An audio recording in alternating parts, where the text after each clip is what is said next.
Makanya saya ketika disoal teman-teman tentang hadis nuzul, Allah turun ke langit dunia. Paling sederhana saja begini. Maaf ya, Papua dengan Lampung bedanya 2 jam. Duluan Papua. Kalau antum artikan hadis akhir malam dengan Allah turun, misal Allah turun ke dunia. Di situ ada. Ketika Allah turun di Papua, mana orang Lampung? Ketika Allah turun di Lampung, berarti meninggalkan Papua. Ya. Kemudian ada orang menyatakan bahwasannya Allah itu setiap sepertiga malam turun dari langit ke bumi. Saya tanya, ada tidak bumi ini dalam 24 jam kosong dari waktu sepertiga malam? Ada enggak? Bumi, keseluruhan bumi ada bagian ya yang dalam 24 jam, pokoknya seluruh bumi ini tidak ada waktu sepertiga malam. Ada tidak? Tidak ada. Pasti akan selalu kebagian sepertiga malam. Perputaran matahari terus. Kalau matahari ada di sini yang sepertiga malam, betul? Matahari ada di sini, yang ini sepertiga malam. Jadi ketika berputar seperti itu, pasti bagian bumi ini akan selalu ada bagian yang terkena waktu sepertiga malam. Pertinyi, jika bumi ini tidak pernah sepi dari waktu sepertiga malam, di bagian tertentu, kira-kira Allah balik lagi nggak ke atas langit? Jawab kalau memang mampu. Tidak bisa.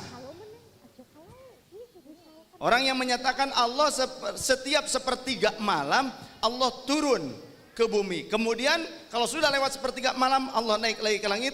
Menurut mereka, saya tanya, jika bumi ini tidak pernah ada bagian yang sepi dari sepertiga malam, kira-kira Allah balik lagi kagak ke langit?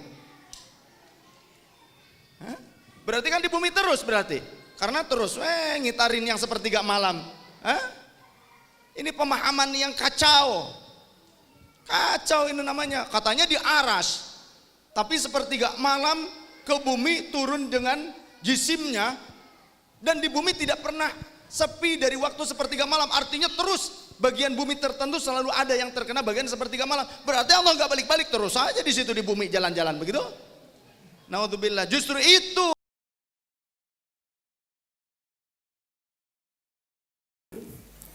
ingin saya terangkan di sini tentang syubhat. Ya. Apa namanya? Tentang hadits nuzul. Hadits nuzul. Si pembicara yang sama ini dia katanya ditanya tentang hadits nuzul. Allah turun ke langit dunia. Maka dia sebutkan bahwa dirinya katanya dituduh mengingkari hadits nuzul ini. Maka dijawab oleh si pembicara ini, antum yang kurang gaul, antum kurang piknik. Kapan saya mengingkari hadits ini? Katanya kalau saya mengingkari, saya nggak bawakan haditsnya, saya meyakini hadits itu. Bahkan hadits ini disampaikan oleh riwayat tabaqat pertama oleh 30 orang sahabat yang thiqah. Ya, kalau disebut 30 orang sahabat, tidak perlu disebut thiqah lagi, semua sahabat terpercaya. Jelas ya? Baik. Jadi diriwayatkan oleh 30 orang sahabat. Ya paling banyaknya memang disebut oleh Ibnul Qayyim. Kata beliau diriwayatkan oleh 28 orang sahabat yang meriwayatkannya. Iya. Kemudian dia katakan di sini, cuman pemahaman saya tidak seperti pemahaman antum di dalam memahami hadits. Itu masalahnya. Ya. Ini kadang orang seenaknya saja, Ustadz mengingkari, bukan mengingkari, antum yang kurang paham. Saya meyakini hadits itu, cuman pemahaman saya beda dengan pemahaman antum. Ya. Baik. Jadi kalau begitu apa ininya keyakinannya? Jadi teman-teman ada yang menafsirkan Allah turunnya itu betul-betul turun ke langit dunia, turun. Dibatasi dengan tempat katanya. Penafsiran itu menurut saya tidak tepat. Kalau antum ingin artikan hadits sesuai hadits, jangan dibahas bagaimana cara turunnya.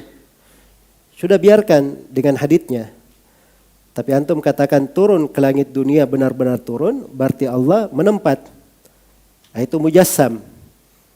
Nah, dalam nilai akidah ada firqah disebut mujassimah. firqah itu menjadikan Allah berjisim pada makhluknya. Yang semalam saya bahas itu diantaranya baik. Jadi lihat ya cara memahaminya.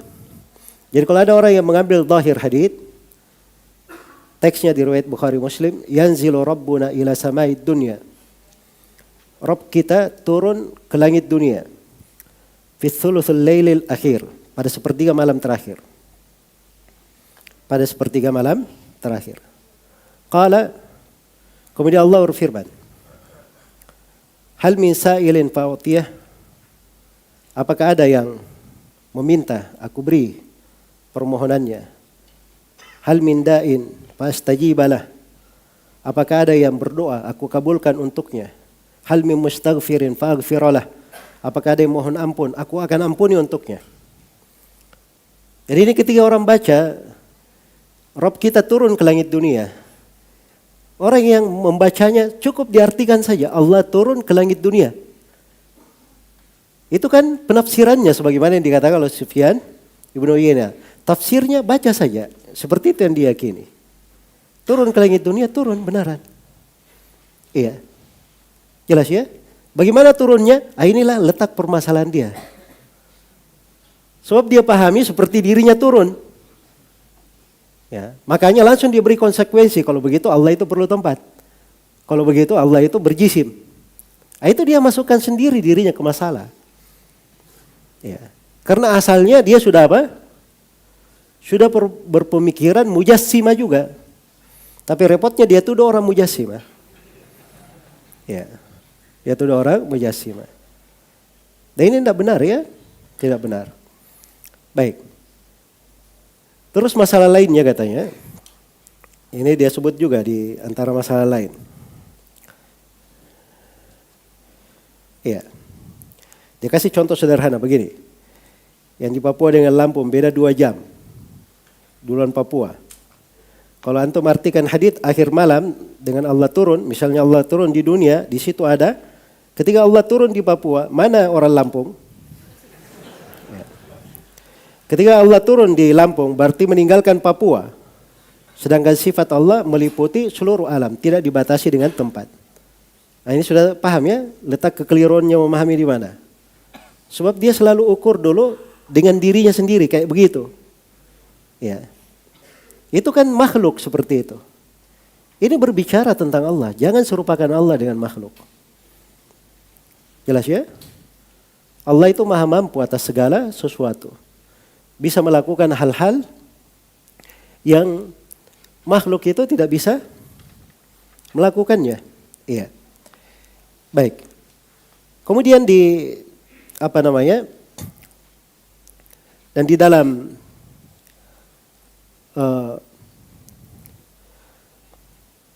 pembahasan syubhat ini terlalu banyak ya, orang seperti ini cara berpikirnya. Katanya kalau kita lihat di penjuru dunia ini, ya itu tidak selalu dikatakan. Ini sepertiga malam di sini, di sana sepertiga malam, sama semuanya. Tapi ada di sini malam, ada di sini siang. Kan begitu. Nah, ini mereka anggap tidak seperti itu di dalam memahami hadits. Baik. Nah, ini syubhat ini dari semenjak dahulu sudah ada yang menyampaikannya dan sudah dibahas oleh para ulama rahimahumallahu ta'ala. Iya. Dan pokoknya kalau kita mengerti tadi terkait dengan terkait dengan mana takwil, kemudian mana tafwid dan bagaimana kekeliruan takwil dan tafwid ini, maka akan mudah insyaallah taala memahami hadits-hadits yang seperti ini. Baik, saya beri ya beberapa contoh hadits dari Rasulullah sallallahu alaihi wasallam. Ya, supaya kita paham. Nabi sallallahu alaihi wasallam pernah bersabda di hadits riwayat Muslim dari hadits Abu Hurairah, "Idza qala al-'abdu alhamdulillahi rabbil alamin." Ya, kalau si hamba berkata alhamdulillahi rabbil alamin, Allah berfirman apa? Hamidani abdi, hambaku memujiku. Kalau hamba sholat terus lalu dia baca ar-Rahmanir Rahim, maka Allah berfirman athna alayya abdi. Kalau dia baca Maliki Yaumiddin, maka Allah berfirman majjadani abdi. Kalau hamba berkata iyyaka na'budu wa iyyaka nasta'in, maka Allah berfirman, hada baini wa baina abdi wa li abdi masa'al. Ya, baik. Semua manusia bermunajat kepada Allah. Semua umat Islam membaca surah yang sama. Di berbagai tempat, berbagai di berbagai tempat, berbagai waktu. Iya. Berbagai waktu. Pertanyaannya, Allah Subhanahu wa taala pada setiap hamba yang berucap seperti itu, dia balas seperti itu? Saya tanya. Dia balas seperti itu? Iya, karena Allah kabarkan. Ya. Bagaimana caranya? Nah, itulah masalahnya. Kenapa kamu tanya-tanya? Ya. Itu bukan ranah kamu untuk bertanya hal yang seperti itu. Jelas ya? Ini hal semua orang paham, tidak ada kontradiksi di dalam hal itu. Jelas ya? Allah Subhanahu wa taala memberi rezeki. Ini misalnya bertambah ilmu, sana bertambah kekayaan, sana bertambah istri, sana bertambah. Semuanya dikasih tambahan satu saat. Allah yang memberi rezeki kepadanya. Tidak usah ditanyakan, itu semuanya ada. Tapi tidak ada kontradiksi di dalam perbuatan Allah Subhanahu wa taala.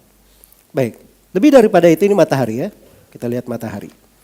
Bergerak satu gerakan. Iya. Dia terbit, terbenam, kan begitu? Terbit, terbenam. Matahari yang terbit, terbenam ini itu kepada kaum yang beraneka ragam. Iya. Kepada kaum yang beraneka ragam. Ada yang musim dingin, ada yang musim panas, ada yang musim salju, ada yang musim semi, macam-macam. Padahal dia gerakan satu kali gerakan semuanya. Dan ini mencakup semuanya. Mencakup semuanya. Jelas ya? Kalau makhluk saja Allah atur seperti itu, apa hal yang tidak mudah bagi Allah? Kalau Allah sudah kabarkan sesuatu. Jelas ya? Cuman jangan dikiaskan Allah itu dengan kamu sendiri. Ini kan selalu dia pikir dirinya. Ya. Selalu dia pikir dirinya. Kalau saya di Indonesia sepertiga malam, di Amerika masih siang. Nah, itu kan diri kamu. Ya. Jelas ya? Maka seorang itu paling enaknya dia baca sebagaimana datangnya. Ya, begitu Allah Subhanahu wa taala mengabarkan dirinya turun ke langit dunia, itu makna keimanan. Masya Allah, dia bergembira. Ini waktu mustajabah. Dia semakin mantap, semakin semangat berdoa kepada Allah, memohon ampunan. Tapi kalau dia dengar hadits ini, sepertiga malam terakhir dia pikir turun, ya ini Papua, Amerika. Kapan dia mau istighfar dan tobat kepada Allah? Jelas ya?